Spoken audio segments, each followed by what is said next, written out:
So yun nga, pag-usapan naman natin ang kambingan. So, let's go!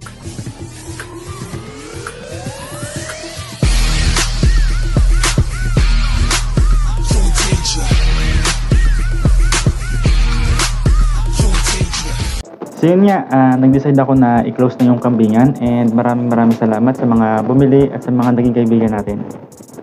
Nagkapasalamat din ako sa aking mga naging katuwang sa journey na to at makakatulong din sila sa inyo kung gusto nyo din mag-start ng ganitong business. Siguradong marami kayong matututunan.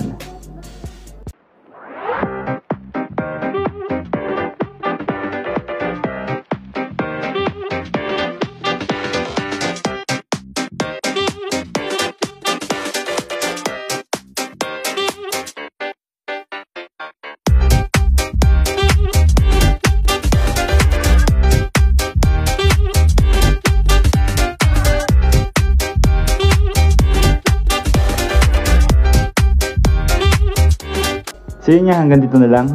Payo ko sa mga nagbabalak pumasok sa ganitong negosyo, dapat meron kayong sariling lupa. At kung may budget naman, mga pure breed na lang ang bilhin nyo. It's either Anglo-Nubian or Boer.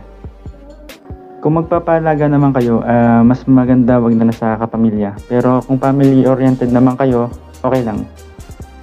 Pero mas okay pa din kung sa ibang tao na may karanasan na sa pag-aalaga, lalo kung OFW ka. So yun, sana ay may natutunan kayo kahit papano sa panonood ng video na to. See you on my next vlog. Bye-bye! Look how we are the dreamers, we make it happen, guess we believe it. Look who